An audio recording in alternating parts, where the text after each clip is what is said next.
जम्मू कश्मीर के श्रीनगर में हिफाजती दस्तों को बड़ी कामयाबी मिली है। ईदगाह इलाके में टीआरएफ के दहशतगर्द को गिरफ्तार किया गया है। दहशतगर्द के पास एक पिस्टल भी बरामद की गई है। पुलिस मामले की जांच कर रही है। ये बड़ी खबर आपको बता रहे हैं। जम्मू कश्मीर के श्रीनगर में हिफाजती दस्तों को बड़ी कामयाबी हासिल हुई है। फारूक वानी हमारे नुमाइंदे हमारे साथ फोन लाइन पर मौजूद है, उनका रुख करते हैं। फारूक, अभी क्या अपडेट इस खबर पर?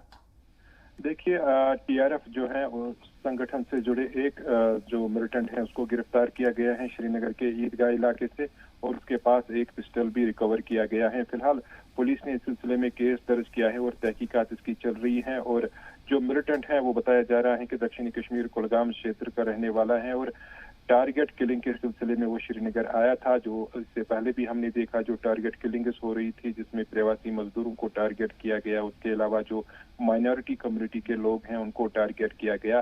तो इसको भी वही टास्क दिया गया था कि श्रीनगर में आए और टारगेट किलिंग की प्रक्रिया जो है वो शुरू करे। तो उससे पहले ही जम्मू कश्मीर पुलिस और सीआरपीएफ को सूचना मिली और इस ज्वाइंट ऑपरेशन में उसको गिरफ्तार किया गया है। जी, जिस तरीके से आपने बताया है कि यहाँ गिरफ्तारी हुई है, टीआरएफ का एक दहशतगर्द गिरफ्तार किया गया है। पुलिस ने इसके पास से पिस्टल भी बरामद की है। क्या कोई अहम सुराग हाथ लग सकता है पुलिस के इस गिरफ्तारी के बाद? देखिए, निस्संदेही जिस तरीके से हमने इससे पहले भी देखा जो टारगेट किलिंग लगातार हो रही थी और जम्मू कश्मीर पुलिस के लिए और सीआरपीएफ के लिए काफी चुनौतियां बढ़ चुकी थी, तो उसको देखते हुए ये माना जा सकता है कि ये बहुत बड़ी कामयाबी है जम्मू कश्मीर पुलिस की, क्योंकि पहले ही इनपुट थे जम्मू कश्मीर पुलिस को कि जो ईदगाह इलाका है श्रीनगर का, तो वहां पे एक मिलिटेंट सक्रिय है काफी समय से जिसकी पुलिस जो है लगातार तलाश कर रही थी। लेकिन इससे पहले ही इस प्रकार के इस अरेस्ट से इस बात का इंकशाफ हो सकता है कि जो जिसकी तलाश की जा रही थी जम्मू कश्मीर पुलिस के द्वारा उस मिलिटेंट की, तो उसमें इस पे जो है इस केस में अहम जानकारी उनको मिल सकती है जब इन्वेस्टिगेशन शुरू होगी।